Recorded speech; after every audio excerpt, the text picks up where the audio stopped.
Hi, good morning. I'm Dan Strumpf. I'm a correspondent governor here at the FCC, and thank you for joining us this morning for the book talk with author Te-Ping Chen, also a Wall Street Journal reporter and the author of The Land of Big Numbers. Before we get to that event, I'd like to just talk a little bit about some of the events we've got upcoming here at the FCC.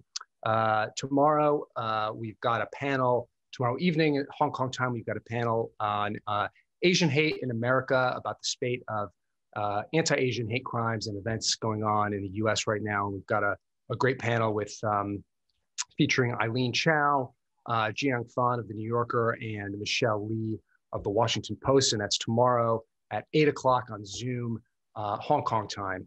And then on Friday, we've got Sarah Fryer, who's a journalist at Bloomberg, and recently wrote a book about the history of Instagram, and that's Friday at 8 a.m., also Hong Kong time.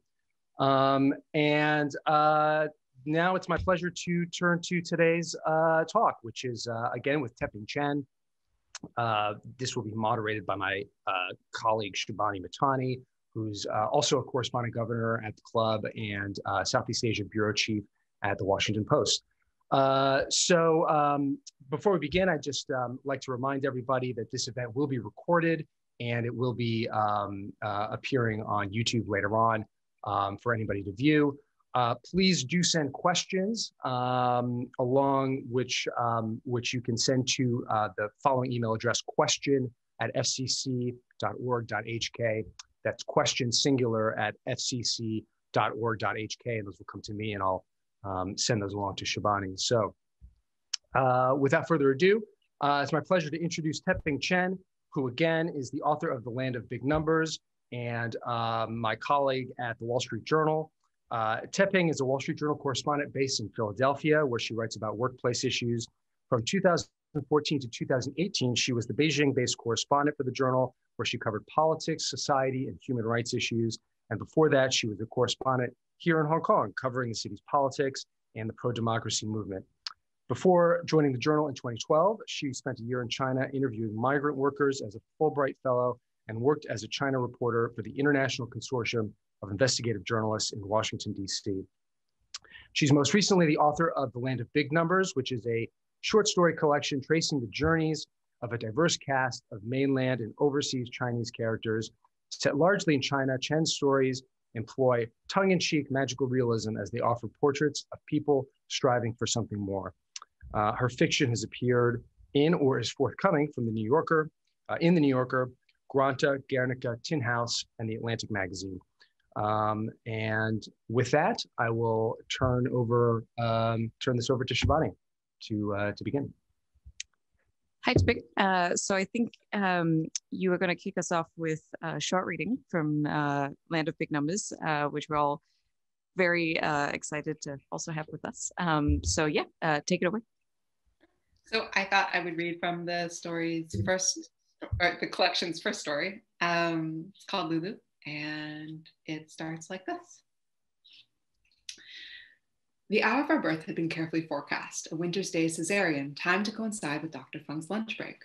The doctor pulled me out first, indignant, squalling, like a hotel guest inexpertly roused and tossed before checkout. She came next and was so perfectly quiet that at first they worried she wasn't breathing at all. Then they thwacked her on her back, and her cries joined mine, and they laid us side by side, boy and girl, two underwater creatures suddenly forced to fill our lungs with cold, dry air. Dr. Feng had operated on my mother as a favor to my uncle, his old classmate. Otherwise, we would have been born in the hospital down the street, where a woman had bled to death after a botched cesarean the previous year. The family had been in the waiting room for hours, and at last the father to be pounded on the doors of the operating room. When no one responded, the family pushed them open to find the lifeless woman on the table, blood pooling on the ground.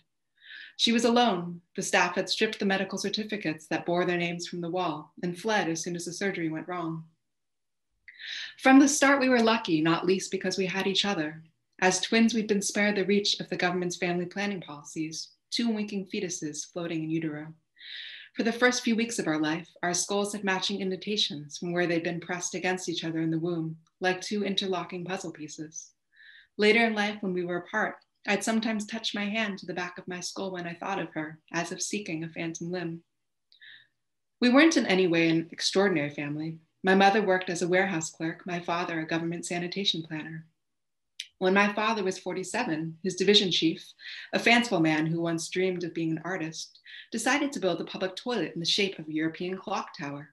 He'd been to Europe and had been impressed by the cleanliness of the toilets and the loveliness of the architecture and wanted to combine the two. Like most artists, the division chief had a fragile ego, and shortly after my father balked at the project's expense, he was fired. It was the sole act of independence he'd committed in his life, and it cost him his career. The toilet still stands there today, its vaulting concrete walls stained and ridiculous, the inside chilly and damp like the inside of a pipe, a bird of poured concrete plunging from the tower's top as if being defenestrated by rival birds inside. And indeed, the whole structure smells like a foul aviary. You wouldn't think it cost 200,000 yuan to build, and probably it didn't, Lulu said. Most of it likely ended up in the division chief's pocket. Art corrupting life, life corrupting art. From the time she was 10, my parents worshipped at Lulu's altar. Her precocity was evident early on. It was like a flag being waved energetically from a mountaintop. Neither of our parents had much education, and it stunned them to find themselves in possession of such a daughter. When we were small, we played devotedly together. Lulu was a great inventor of games, which often incorporated whatever she read most recently. One day we were stink bugs looking for the right leaf on which to lay our eggs. Another we were herdsmen fleeing Mongolian invaders. She was braver than me. Once, when the elderly woman who lived opposite us had left her door ajar while retrieving the mail downstairs, my sister even snuck into her apartment. "It's full of newspapers stacked as high as your head," Lulu said excitedly, her eyes glowing as she dashed back. "There's an orange cross stitch on her couch with a peony and 6 fishes. As a child, she was always reading. Even at meals, she would sit and scan the back of the juice box. She must have read it a million times, aspartame and xanthan gum and red number 9. It wasn't a conscious thing. She just seemed to feel uncomfortable when her eyes weren't fastened to a page. She had a mania for lists, too. By age 11, she'd memorized every bone in the human body, and she used to recite their names to me at night in an eerie voice as I held a pillow over my head: sternum, tibia, floating rib. And the story traces these two siblings as they go on in life, and we can talk about this or others. And back to you, Shibani. That was perfect. So actually perfect, because I just wanted to start by asking about Lulu. I know that was your first story in the New Yorker, and it was published there, right? And so maybe you can talk to us a little bit about your writing journey. What sort of compelled you first to even start writing short stories and start writing fiction, which I think is, very different from journalism, right? And what got you to that point of having a short story published in the New Yorker? Yeah, so, I grew up reading. I spent my childhood in libraries basically, and always loved to write poetry and stories. And it was something that I had I had written a novel years ago when I first lived in Chengdu, and then set it aside for many years and started at the Wall Street Journal, and for a while stopped writing fiction. Just as it was my first time working for a daily newspaper, and it was a learning curve, and as both of you know very well, a really all-consuming job. And it was really only after kind of settling into the role that I found myself really craving it again, the fiction that is, and found myself returning to it. It was something that, again, had just been a part of my life for so long. And I found, if anything, being a journalist made it populated what I had been writing with more characters and like a sense of more purpose even, and just desire to see so much of what I was experiencing around me captured in different ways. And so, as Dan mentioned, in 2014, I moved to the mainland to work as a correspondent with the bureau there. And I started writing these stories in the morning. When it was before I would go to the bureau, and I would just wake up and start writing. And it was in many ways just something that I think, it was a very private, personal project. It was not something that any of my colleagues knew about, and really any friends. It wasn't something I talked about, but it was something that kept me going. I think for me, there's a lot to say about why these stories and why fiction, why China, but certainly like I think particularly with writing Land of Big Numbers, just the sense that of having like the enormous privilege of getting to live in this country, and work in an occupation when my job was to try and understand it and to travel and meet people and see things, and I mean just like what an extraordinary thing. And so even though of course I was writing about it as a journalist, I also just felt like this extraordinary sense of stories and images and details that were arresting, but maybe wouldn't find their way in, into a news story, but still stayed with me and in many ways seeded some of the stories and characters and moments in this book. And so that was really kind of the journey. And so I wrote the stories, and then I had the really very unnerving and really anxiety-inducing experience of having to tell my colleagues who are amazing journalists like yourself and Dan that I was also writing fiction on the side. And that's when Lulu was published.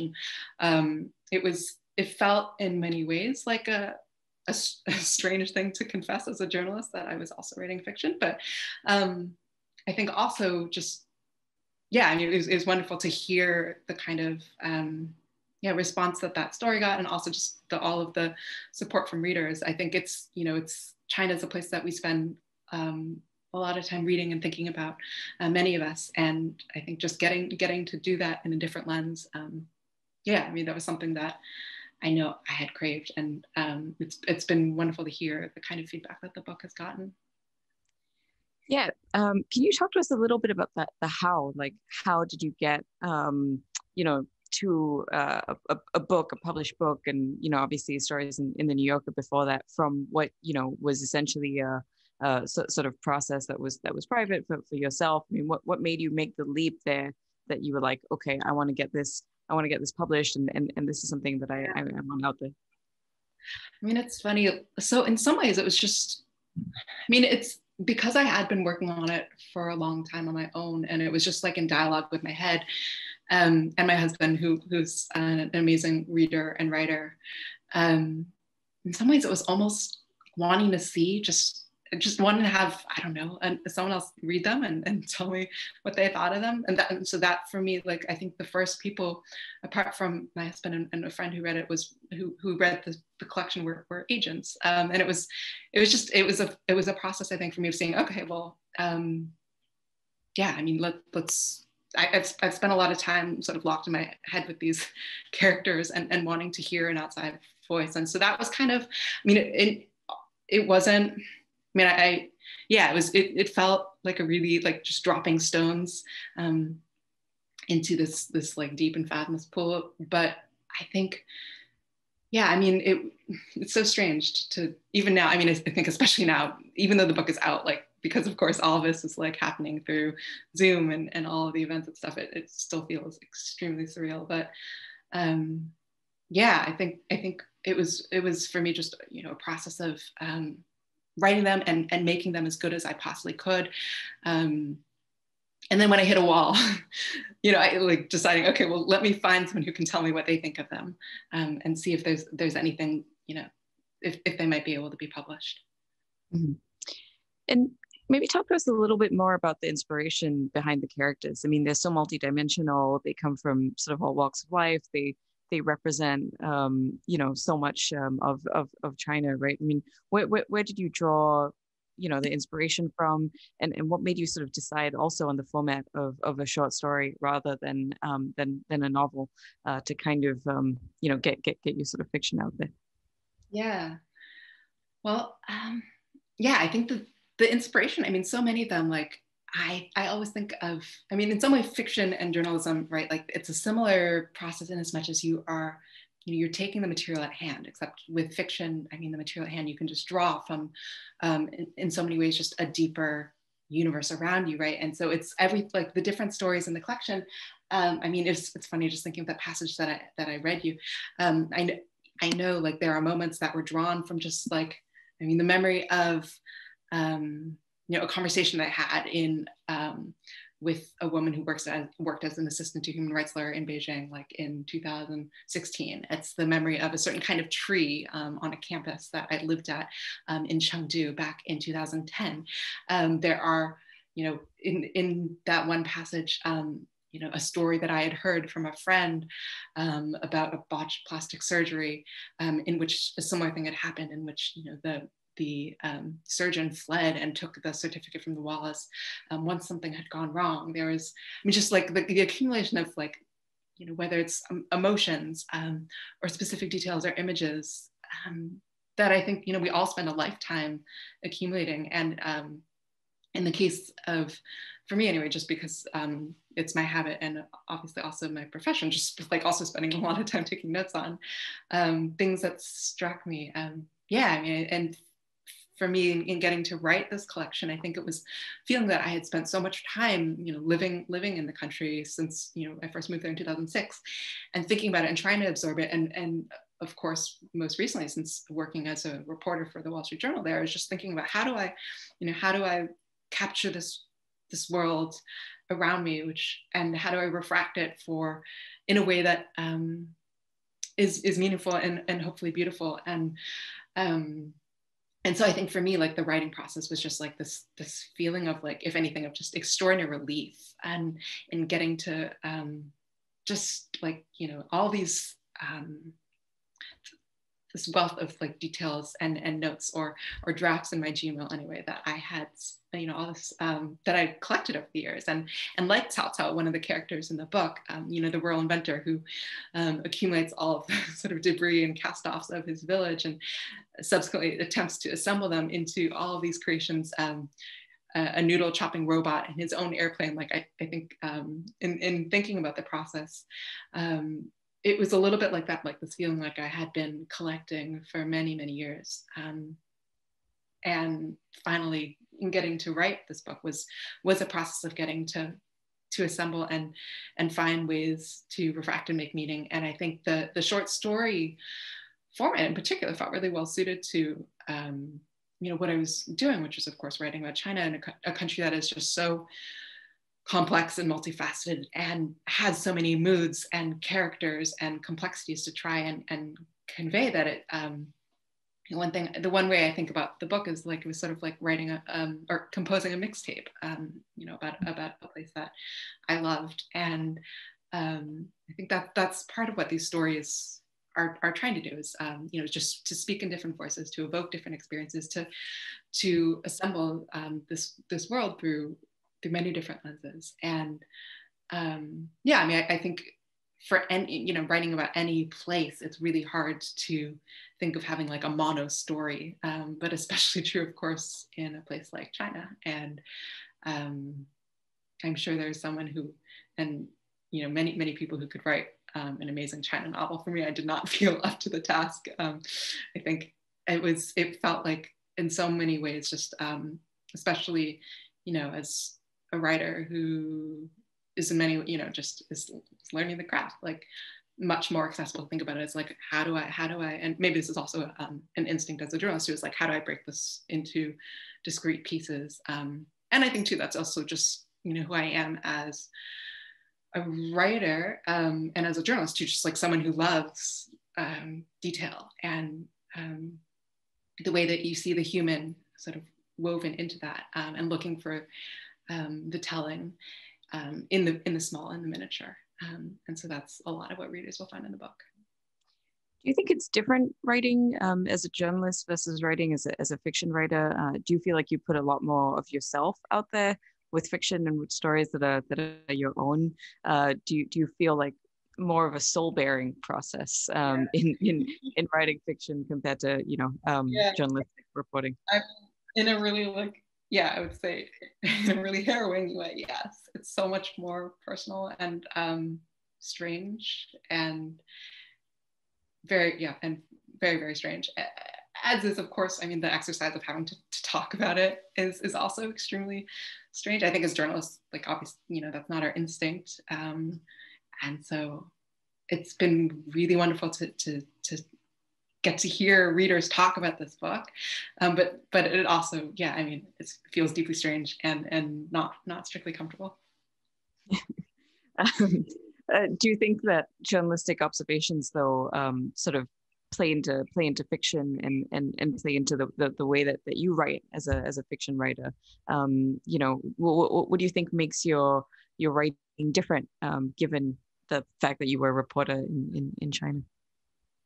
Yeah, I mean, I think of course it's like it literally shaped the material, right? Just been since I was living in China. I mean, it was the world that I was writing about, and as far as being specifically a reporter as opposed to someone living in China, just more broadly. I mean, I think one thing that experience, I mean, one way that it shows up in the book, I suppose, is just, I mean, in some of the characters that you meet, right? Like Cao Cao, the farmer the rural inventor who wants to build an airplane. I mean, that was something very much directly inspired by the headlines that I would encounter as a reporter in the bureau, sifting through in the morning.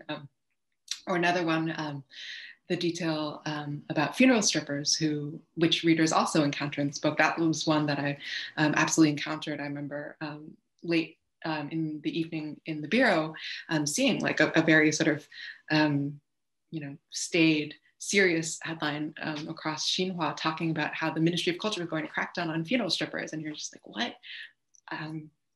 And rereading it and trying to understand, okay, no, this really is about funeral strippers. Okay.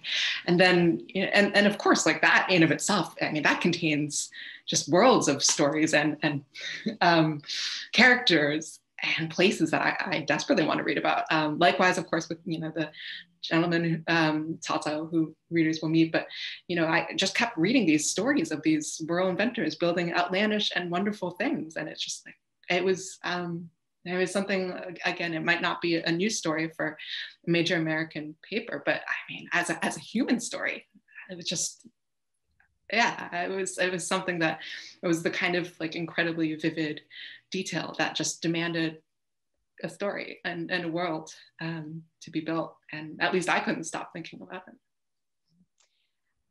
And maybe you can talk a little bit about your relationship with China. I mean, I know you obviously Asian American, right? And you went to China first on a Fulbright, and then worked there as a journalist for a number of years.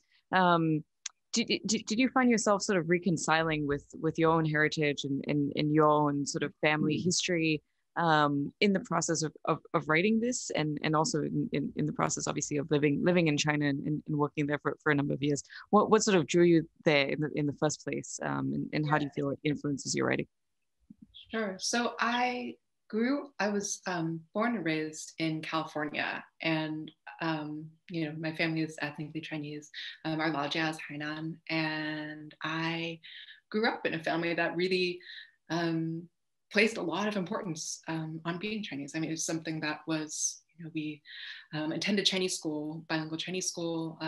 We, participated in San Francisco's like Chinese New Year or Lunar New Year festival and all of that, and just, it was something that my parents, my father would speak a lot about, the importance of that history and culture. And so it was a place that loomed really large in my imagination, but also one that, was, of course, at that point, like my family's connection to the country. I mean, my dad, on his side, like had left, and on my mother's side as well, they had been gone for many years. And so by the time I, expressed desire to go to China and made my own journey there in 2006, first as a student, it was like just surfacing in this incredibly foreign alien world. I mean, that bore no resemblance to the country that I had spent a lot of time imagining and hearing about growing up. I mean, as a child, I had heard about, the hutong that my maternal grandmother had been raised in. And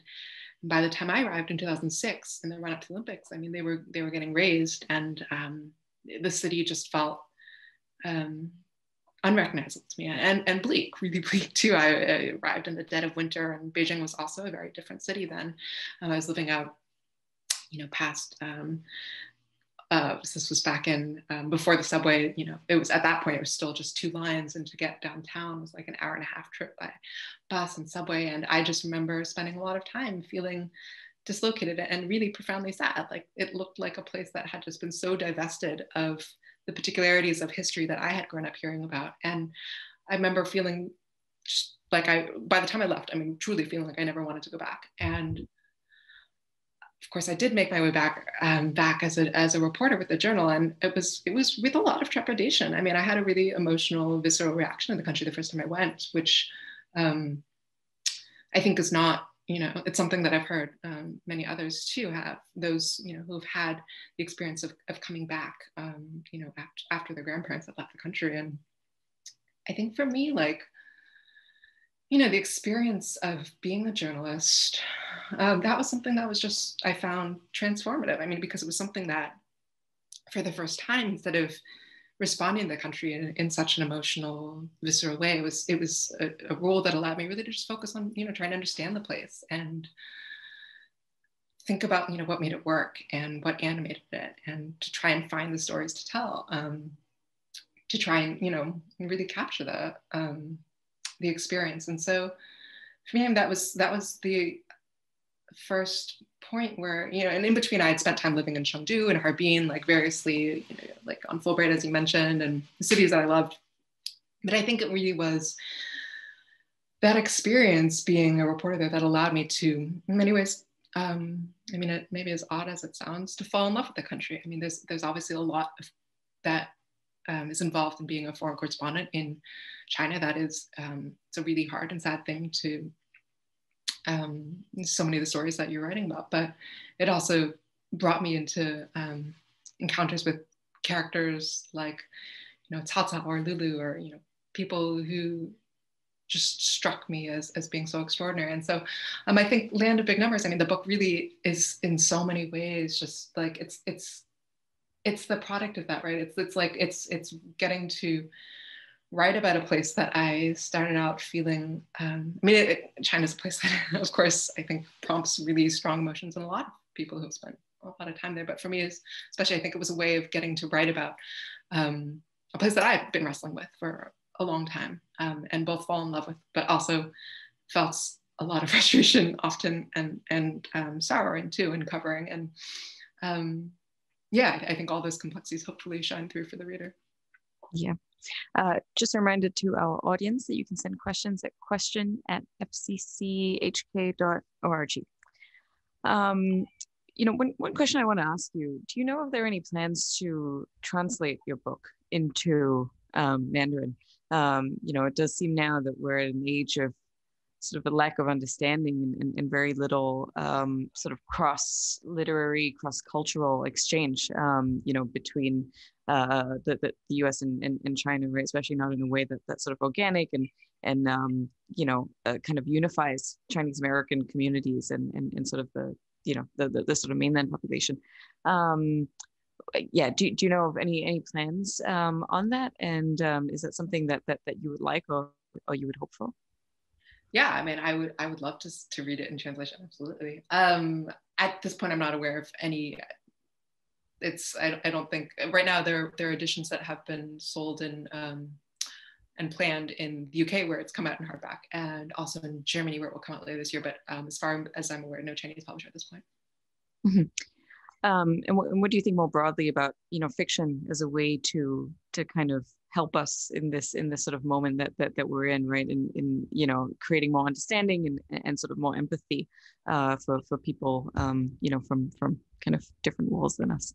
Yeah, I mean, I think ultimately, and I think back to I think it was Tony Tulamati, who at one point, the author, who at one point curated a list, like a collection of book covers about, it was books about Asia broadly, and the most common trope was that of like a face with hair but no eyes, like no expressions, no features. And he rounded them up and was sharing them as basically just like a commentary on how often we tend to, readers think of Asian stories and Asian people as a monolith, right? And how, and to me, I mean, I think as both a journalist and a fiction writer, I mean, the hope so much is, of course, that these stories ultimately,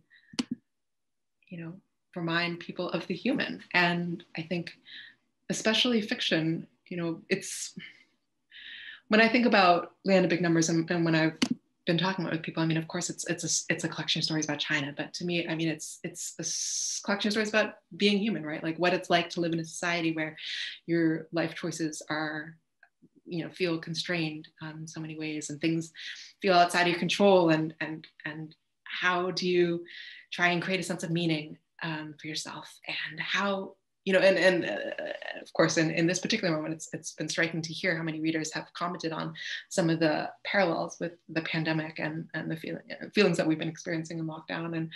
And, you know, I think too, just all the other sorts of relationships that readers encounter in the book, you know, what it's like to be, you know, a woman and find a lipstick in your longtime lover's car that doesn't belong to you, you know, and what does that mean? And I think just all these moments, and trying to chronicle too, like this very human ache, I think that undergirds a lot of these stories, and is ultimately just, you know, what it's like to be a person questing in society where things often feel, you know, maybe indifferent, or again outside of your control. And so that's my hope. I mean, from a distance, you know, China to a lot of readers is this unfathomably gargantuan monolith of a place. And I think too, I mean, and for the audience in the FCC, I mean, I'm sure this will also resonate. Like it's a story where we think about it as being dominated by the government, right? And the party as being the major narrative.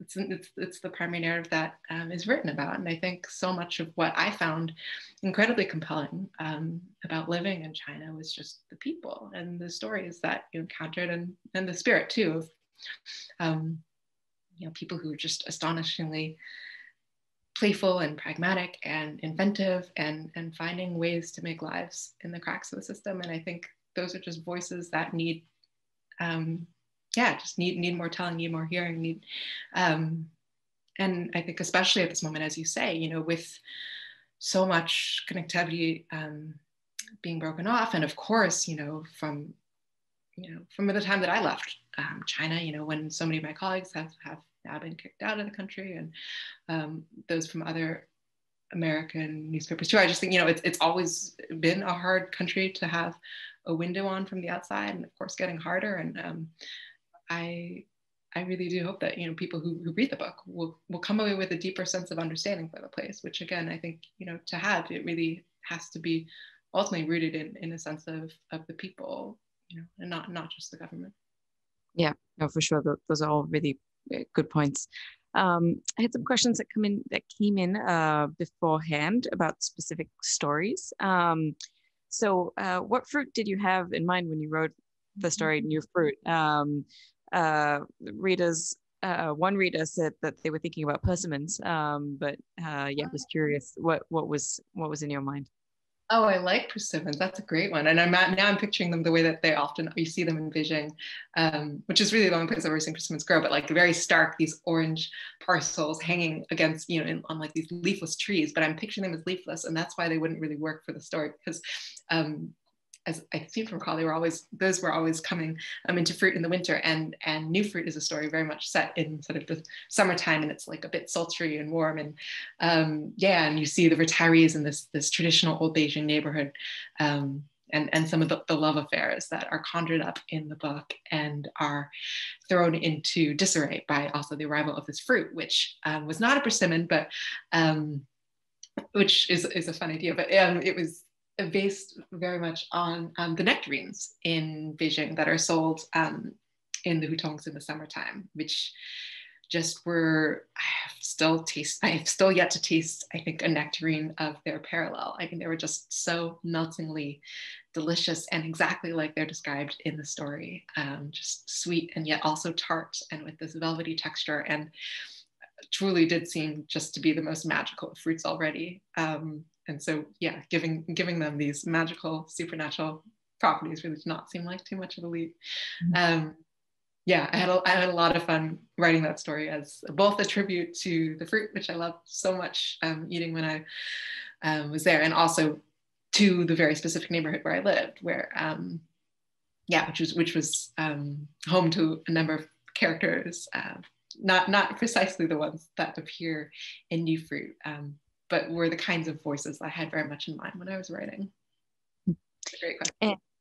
And on the story on the street where you live, you know, what inspired that one specifically, and can you tell us, you know, what you were thinking, or what the story was in your mind when you wrote that one?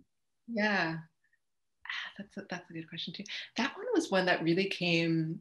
I was so in writing these stories. I mean, most often I wasn't writing with a clear arc or knowing exactly where things were going, and that was part of the pleasure of it too. I think as a journalist, we spend a lot of time being very certain of direction and feeling like we need to know all the answers. And for me, fiction has always been a chance to get to play and feel like you can write really untrammeled by some of your own, I guess, internal sensors, as it were. And but that one, it was really the experience of starting to write. And as I mentioned before, I write early in the mornings, and so it was a feeling of being almost half asleep. And then for those who haven't read the book, it's a very particular narrator with a really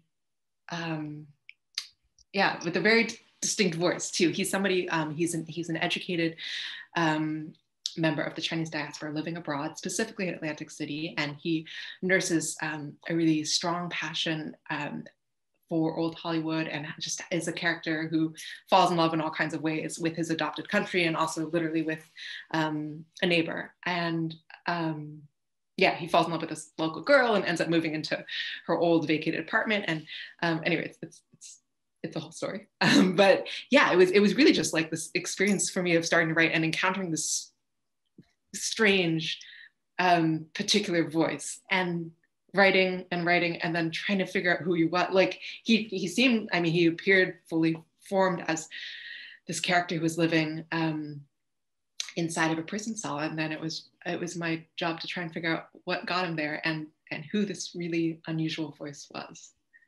And so then, of course, that is the story ultimately. I think Dan, you have a question? Yeah, sure. Te-Ping, I'd love to just ask you a quick question about kind of this your use of like the magical realism in your stories. I think is so fascinating, and it's something that it's a kind of technique that's typically associated with Latin American fiction. But I was wondering if there's something why you sort of felt to use that particular kind of style in your stories about China. If there's something about writing about China or about China that sort of you felt like lent itself to sort of that style of writing. Yeah, that's a good question. I mean, I really do feel like, okay, I mean, as both of you will know really well, like it is, I think, the kind of place that it's hard to write about, right? And feel like you're doing it justice. And I think in many ways, like magical realism felt like a way to try and in some ways convey the truth of the experience better than maybe a strict, more staid kind of storytelling could have. I think because so much of the experience of living in China is the sense of constantly being right on the edge of possibilities, right? When you feel like anything could happen, and so often does happen. And so trying to create that atmosphere for the readers. And I think too, I mean, also it just allowed, in some ways, me to raise questions in the stories, right? That would be harder, I think, to ask the reader to engage in with a more traditional kind of narrative. I'm thinking of like stories like Gubeko Spirit, which is about those subway commuters who get stuck underground for months on end, and it's surreal, it's satire, but it also is just I think as much as other stories in the book, I think maybe truer to life, or certainly as true to life. I think it was so much of what I think the experience of living in China really just like, it's almost like, you're trying to write about something that is moving so quickly, and it's like, I'm thinking of painters, who with using moving brushstrokes, right, as opposed to like more pointillist detail. I think there are some parallels to the writing style in some of these stories too. Mm-hmm. I could just ask a little bit more about the sort of process, just in case we have any young aspiring writers at the FCC. Like, what does it take to go about getting an agent, sort of kind of pitching your idea, pitching your book, and seeing it through to publication? Like maybe you can talk to us a little bit about what that looked like for you, especially balancing that with the a full-time job as a reporter. Yeah, and I mean, I was gonna say, like, I think the hardest thing was really writing it. I mean, I think the other stuff is nuts and bolts. It was like Googling agents, trying to figure out, okay, who represents stuff that, short story collections and also first time authors and their resources out there, like Publishers Marketplace is one that folks can check out. And I definitely did, trying to get a sense of like, okay, well, what is this universe, and educate myself. And likewise doing things like, reading the back of people's books so you could see, okay, who do they think of their acknowledgements, and start to, if you haven't spent time like an MFA program or anything, I think it can feel really alien, and it definitely did to me. But it also, I think, there are clues everywhere. Like you can sort of try and decode the world through things like the back of people's books, and I definitely spent a lot of time trying to do that. The hardest thing was for sure, I think, just convincing myself that it was maybe a project that was worth not just writing, but also showing to other people. And I think as far as the former goes and advice,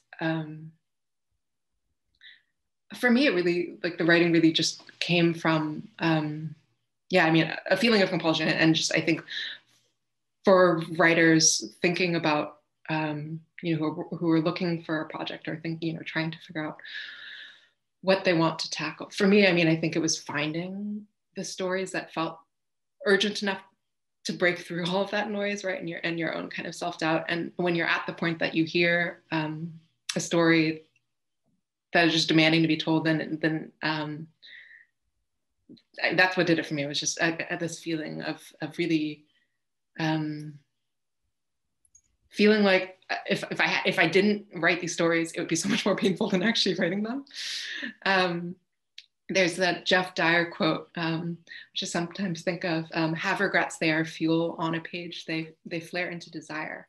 And I don't know that I am interpreting it exactly correctly. I don't know strictly what he means, but for me, I mean, I think I had spent a lot of time regretting not writing, or rather I should say I had spent a lot of time accumulating a sense of place and character and details and observations, again, from living in this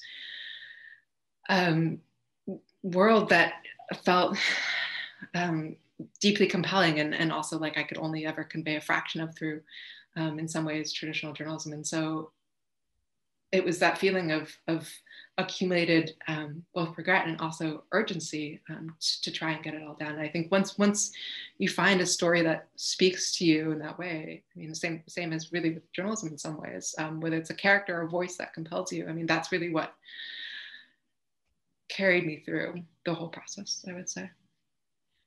Now that you're back in the US, what is your relationship with writing fiction? Do you still find that sort of inspiration and quirkiness and details that you feel compelled to write down? Do you think it was, I mean, obviously your book has a relationship with China, but do you think that you're going to sort of continue doing this in the context of being back in the US, or do you think that this was sort of a particular kind of experience because you were in China? It's a really hard question to answer, and I think I'm still figuring it out. I mean, again, I've written fiction for a long time, or poetry, and usually had some sort of project that I was working on, but most of the time they've been personal, and I hadn't necessarily felt the desire or compulsion to share, and that could be the way of it in the future too. I don't know. It's been strange again, doing this, and I truly don't know. I mean, and literally since, of course, coming back to the States too, there's been the pandemic, which has been, I mean, I still work for the journal very much full time, and that is a lot. And so that on top of the pandemic has made it quite a lot harder to do much in the way of fiction. I also had a child, and so that likewise has made carving the time harder. I think I would say, like, with Land of Big Numbers, I think, Geraldine Brooks, also a former Wall Street Journal reporter and now a novelist, once said, and I am not quoting her exactly here, but something to the effect of, most of life is not lived in living rooms. And she said this as part of her exhortation to young writers to go and explore the world, which she defines. She was speaking specifically of to an American audience as foreign countries. Remember that a world exists outside of your own. And I take what she's, of course, in the context of writing Land Big Numbers, I was very much engaged with a world not lived in living rooms, and not lived in a country that is my own. And I found that really, just something that obviously propelled me to write this book. And I think since returning to the US, I'm reminded how much of a stranger I am to the US too. I mean, that was something that I felt so strongly going to China. It was just this, especially, once I started working as a reporter, just seeing everything as fascinating and a story, basically thinking like I could write a news story about every single person I meet. And I feel similarly in some ways about the States. It's just, I'm new here, or at least I've been away for a really long time, and there's a lot I don't understand, and it's, yeah, and a lot that I find really fascinating. And so I think in the same way, same kind of curiosity that fueled the writing of Land of Big Numbers. I think, I hope, and yeah, I'd like to think absolutely we'll continue. What's it been like sort of launching a book during a pandemic? You sort of alluded to that with all the Zoom talks and it being kind of a sort of disconnected sort of experience. Do you think that that's going to stay with us for some time in terms of this kind of format or this sort of relationship we have with as we're doing it now, doing everything sort of on Zoom, and how are you thinking about that as sort of a when you're thinking about your future in your writing too? Well, yeah, so in terms of how it's been, it's been wonderful in so many ways, especially I think, I mentioned before the anxiety of having, fiction, just something that feels so personal, come out. And I was really bracing myself once it did for, I think as any reporter in the room will also know the experience of just, oh God, awaiting people's feedback. But no, the wonderful surprise has been, getting notes from people who've read the book and felt deeply for it. And I think that has absolutely been facilitated by Zoom. I think, or rather by these online events that are just so accessible to people, right? I spent, just before hopping on this one, I was at a Virginia book festival, and now I'm hanging out at the Hong Kong FCC. It's that part of it is wonderful, and how it really, I've never done a traditional book tour, but it obviously would not be remotely as accessible to people. And so I imagine some aspects will definitely stay. And I feel like there was another part of your question, which I'm not answering now. Did I answer your question? Yeah, that's good. I think Dan wants to jump in with another question, and then I'll finish up with the last one. Sure. And again, I would encourage anybody watching to send along questions to question@fcchk.org. Te-Ping, you mentioned earlier, sort of your process for writing, and I'd love to hear a little bit more about your process. You mentioned the mornings when you would get up and you would sit down and you would carve out that time to write. Did you do that every day? Did you have a set amount of time? Did you have like a goal in terms of how much you were going to write that particular morning? Really love to hear about the kind of nuts and bolts of that process and what that's like for you. That's a great question. So I wouldn't set out a goal. I would wake up and I would write, and my reward was I could go back to sleep if I wrote a decent amount, which I don't know. I never set a number to it, but I expect probably like a few hundred words, and then I might I might get to go to sleep a little bit longer and then wake up again and then properly go to work. So that was literally the routine. I mean, I think there have been different, at least for the short stories. I mean, there have been times, like the first novel that I wrote was really just like, I think I was, yeah, it was probably at that point had more of a literal goal for myself of like 1,500 words a day, but I was also single and living in Chengdu with like very few other obligations and occupations. So I don't think it's really one that I could, like a mode of working that I could return to again, which I think for me also, you know, when you ask about process, like that's something that I think as a writer, I found a bit confounding and also guilt-inducing. Like you read so many pieces of advice and admonitions that you must write every day. And I think, and I've never done that. Absolutely not.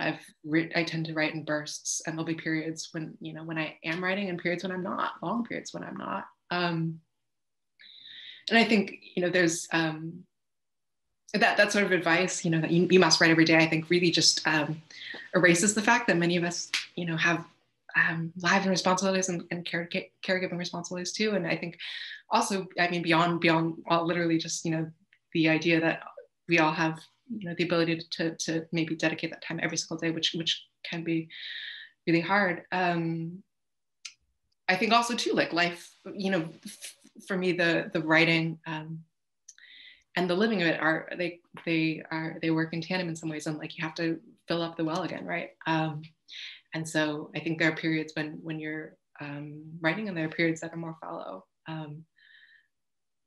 But during the periods, at least when I was working on Land Big Numbers, it was at least during the morning I would spend some time, and maybe not a lot of time, but if I wrote enough, I could go back to sleep again.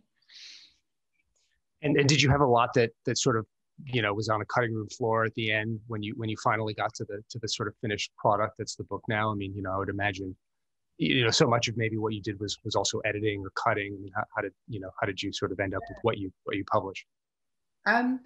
So the stories, there were a couple that didn't make it in. I wrote one story about that was based on a trip I'd taken to Sada that featured a sky burial.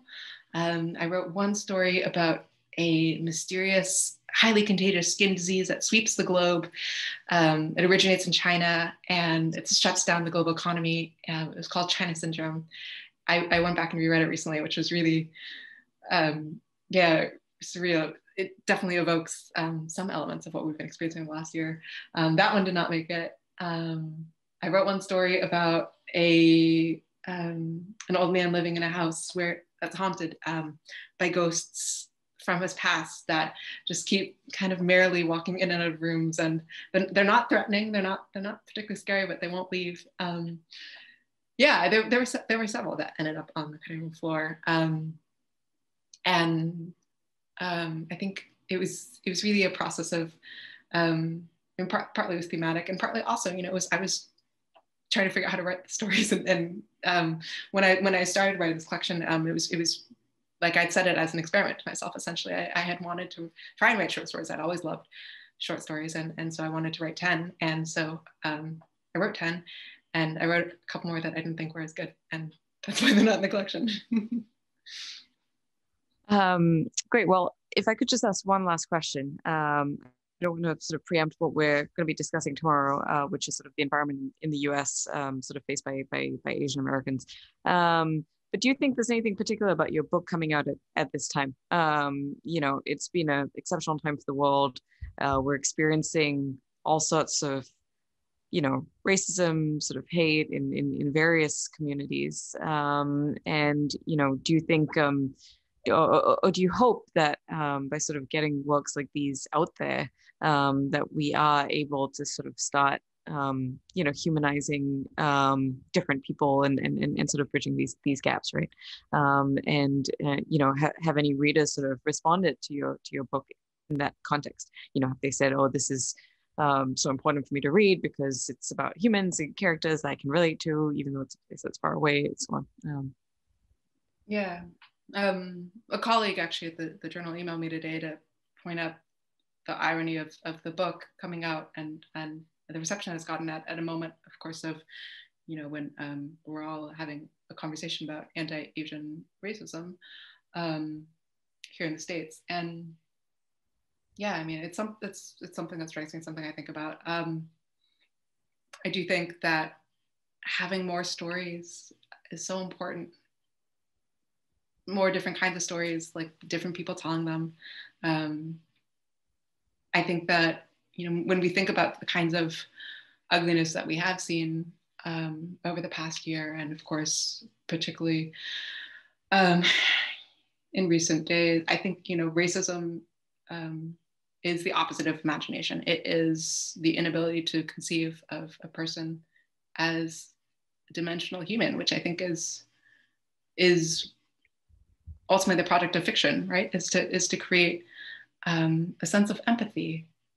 And I hope absolutely that readers who encounter Land of Big Numbers will come away with that feeling of stories and people that are very much like them, if living in a different context.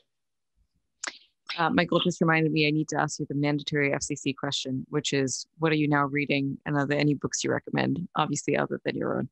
Yeah. I just started Kazuo Shigeru's new book, Claire in the Sun, which I'm very excited about.